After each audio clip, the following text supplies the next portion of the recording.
Looking for a fast-charging, ultra-responsive stylus for your iPad? Meet the 2X Fast Charge Active Stylus Pen, designed for 2018 to 2025 Apple iPads. Take your creativity and productivity to the next level. Click the link in the video description to shop now on Amazon. Why has a drag icon's death gone unsolved for 2 years? On April 3, 2023, San Francisco drag legend Heklina, also known as Stephen Gryjelko, was found dead at a rented flat in Soho.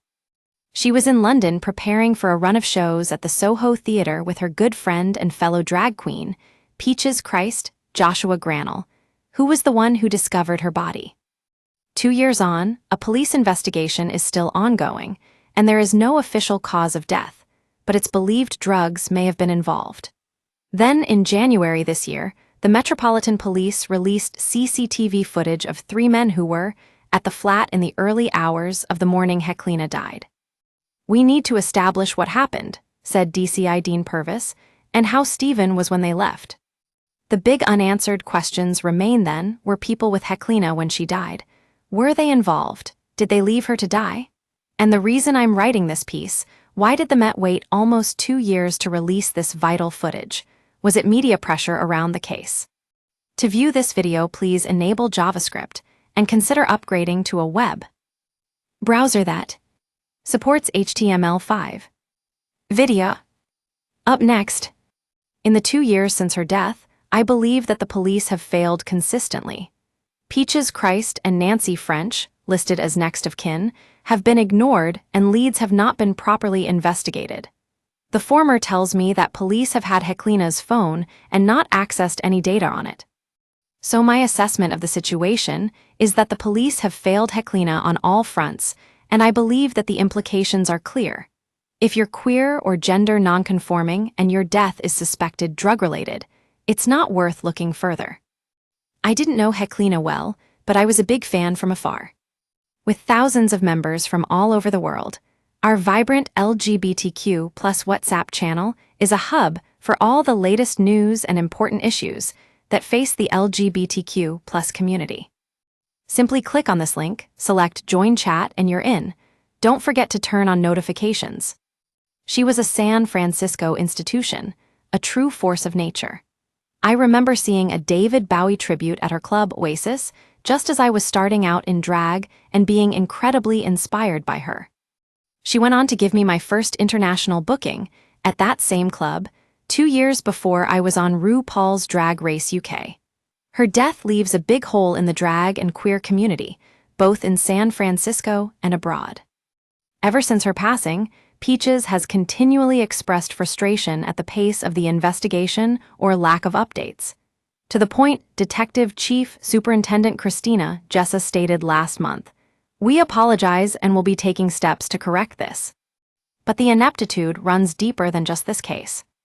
It's been 2 years since the Casey Review, commissioned following the murder of Sarah Everard, found the Metropolitan Police to be institutionally racist, misogynistic, and homophobic, in need of radical reform, and that the force can no longer presume that it has the permission of the people of London to police them. It added, "A point where the majority of a group of LGBTQ+ people do not have confidence in a public body should serve as a red flag signal that something needs to drastically change." One particular failing the Casey Review highlighted was the Met's handling of investigating serial killer Stephen Port. Around a decade ago, he killed 4 young gay men by overdosing them on drugs and then dumping their bodies. The Met investigations initially treated all 4 deaths as non-suspicious, despite them sharing clear similarities, and in spite of repeated concerns being raised by people close to the victims and the wider community. And now here we are again. Another death, unlike the Stephen Port murders, but countless protestations from our community falling on deaf ears.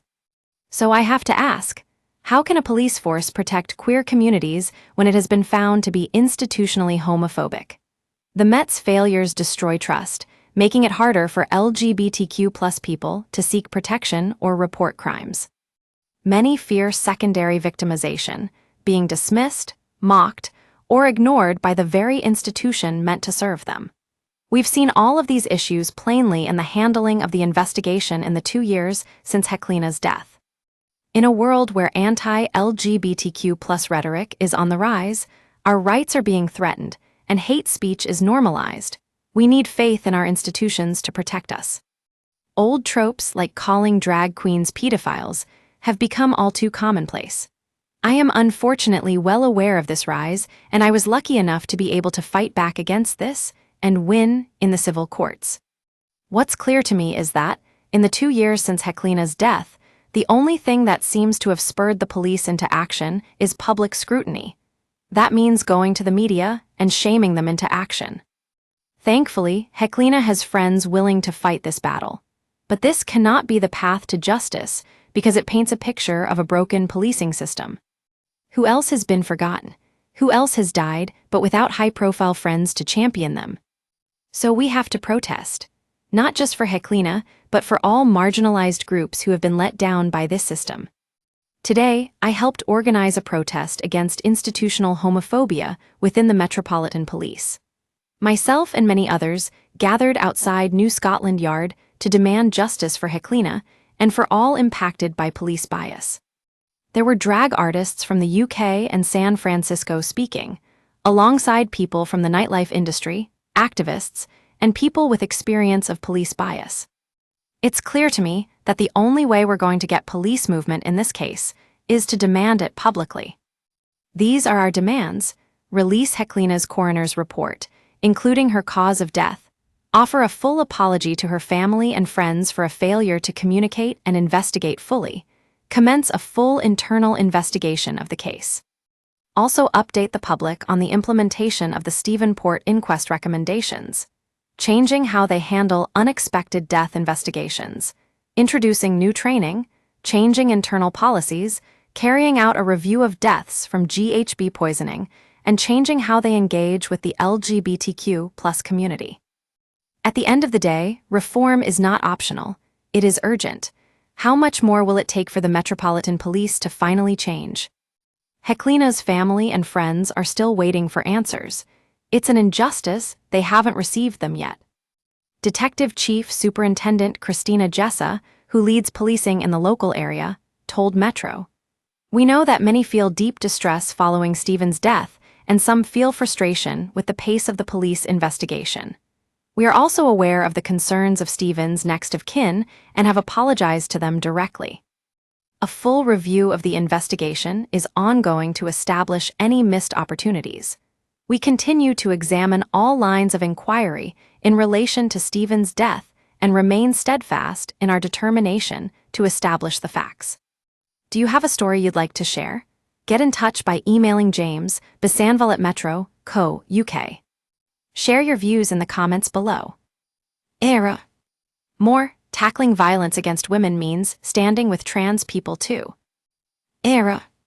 More, I gave up alcohol after Sydney World Pride. This time I tried it sober. Era. More, I dreaded Ryanair's bag sizer until I found this 25 pounds Primark suitcase. Stay on top of the headlines with daily email updates. This site is protected by RayCAPTCHA and the Google privacy policy and terms of service apply. Your information will be used in line with our privacy policy.